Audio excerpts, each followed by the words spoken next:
उसने प्रार्थना की और परमेश्वर ने उसे एक पुत्र शमूएल दिया।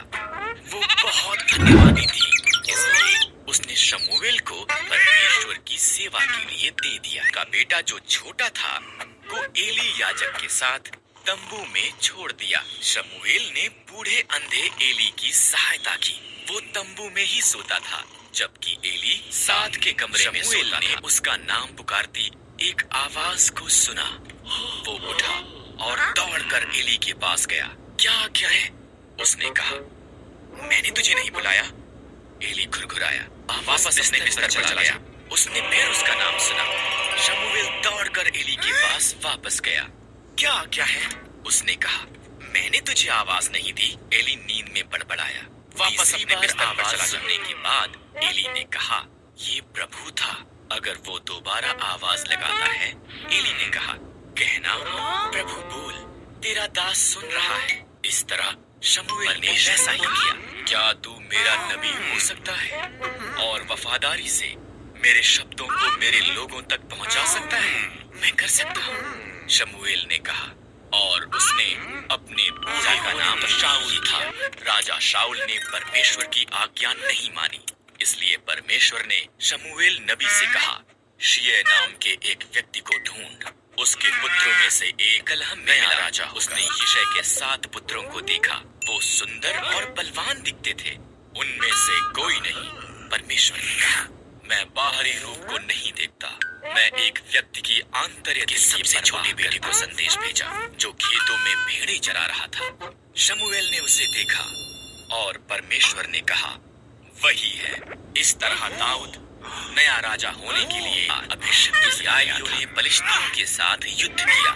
एक दानो पलिश्ती सिपाही गोलियत ने इस्राएलियों को उसके साथ लड़ने के लिए एक योद्धा को भेजने के लिए कहा, पर सभी इस्राएली डरे कर आया। उसने गोलियत की चुनौती सुनी और डरा नहीं। परमेश्वर की सेना का अपमान करने की उसकी इतनी हिम्मत।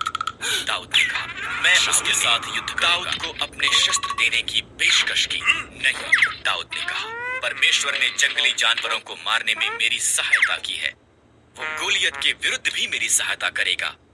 दाऊद ने 5 पत्थर और एक धार बन लिया। तुमने मेरे साथ युद्ध करने के लिए एक छोटे से लड़के को भेजा है। तेरे पास एक भाला है, दाऊद ने कहा, पर मेरे पास इस्राएल के परमेश्वर की सहायता है। गोलियत के माथे में लगा और उसे नीचे गिरा दिया। इस्राएलियों ने पलिश्तियों को हरा दिया। परमेश्वर की सहायता के साथ दाऊद राजा बन गया। तब उसके पुत्र सुलेमान ने राज्य किया। सुलेमान के मरने के बाद परमेश्वर के लोगों के बहुत बुरे राजा हुए। राजा अहाब सब बुरे राजाओं में से एक था। उसकी पत्नी इजबेल झूठे देवता बाल की आराधना और परमेश्वर के लोगों को भी बाल की आराधना के लिए कायल कर लिया।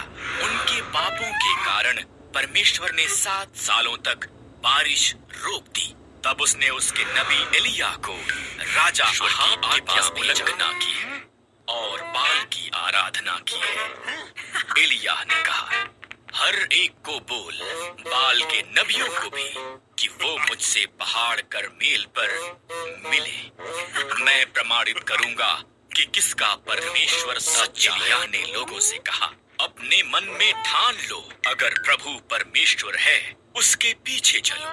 फिर भी अगर बाल आज स्वयं को प्रमाणित करता है तो उसके पीछे एक बछड़े को मारेंगे, इसे वेदी पर रखेंगे और प्रार्थना करेंगे।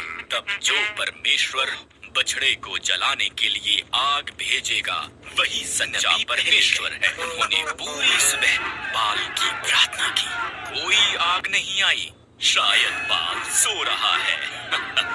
एलिया हंसा, जोर से आवाज लगाओ। इसलिए बाल के नबियों ने दोपहर तक चिल्ला चिल्ला कर प्रार्थना की। फिर भी कुछ नहीं हुआ। उसने उस पर बछड़े और लकड़ी को रखा। उसने इसके इर्द गिर्द एक गड्ढा खुदवाया। तब उसने इस पर तब तक पानी डलवाया जब तक गड्ढा भर नहीं गया। से आग गिरी। इसने बछड़े, लकड़ी, पत्थरों और पानी को जला दिया। लोगों ने दंडवत किया और पुकारा, प्रभु लोगों ने उसकी आज्ञा उल्लंघना की, इसलिए उसने उनके दुश्मनों को उन्हें गुलामी में ले जाने दिया। उन्होंने यरूशलेम का नाश किया और बहुत से यहूदियों को उनके अपने देश बाबुल में ले गए। बाबुल में गए यहूदियों में से एक था। उसने परमेश्वर पर भरोसा किया और दिन में 3 बार उसे प्रार्थना की। परमेश्वर ने दानियेल को आशीष दी और वो उस देश में एक शक्तिशाली दानियेल से परीक्षा करते थे। इसलिए उन्होंने एक नया कानून बनाया। लोग केवल राजा दारा से प्रार्थना कर सकते थे।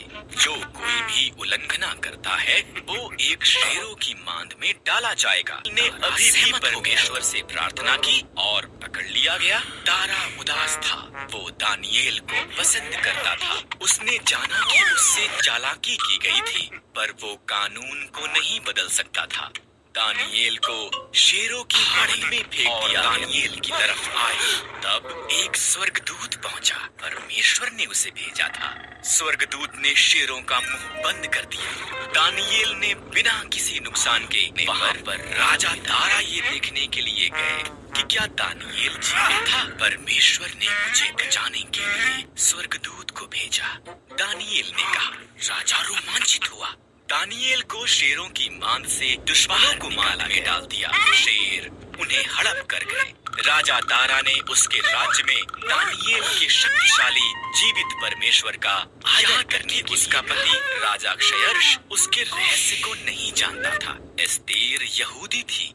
एस्तेर का रिश्तेदार मोर्दकै महल में कार्य करता था और उसके सलाहकार हामान ने एक बड़े इनाम को प्राप्त किया।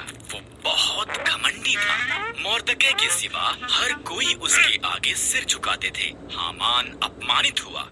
उसने मोर्दकै और सभी यहूदियों को मारने की बताया कि यहूदी खतरनाक थे और उन्हें मारना चाहिए। क्षयर्ष सहमत हो गया और उन्हें मारने की एक योजना बनाई। मोर्दकै डर गया था और रानी एस्तेर को बदल संदेश भेजा। मोर्दकै ने कहा, अगर मैं उसके निमंत्रण के बिना जाऊं तो वो मुझे भी मार देगा। एस्तेर ने जवाब दिया, शायद तो इसी पल के लिए रानी बनाई गई थी। इसके साथ कहने का प्रयास करने के लिए सहमत हुई। वो सिंहासन के कमरे में गई। राजा क्षयर्ष उसकी सुंदरता से चकित हुआ और उसे अंदर निमंत्रण दिया। क्या हम हामान के साथ रात का खाना खा सकते हैं? बड़े उसने का निर्माण कर रहा था।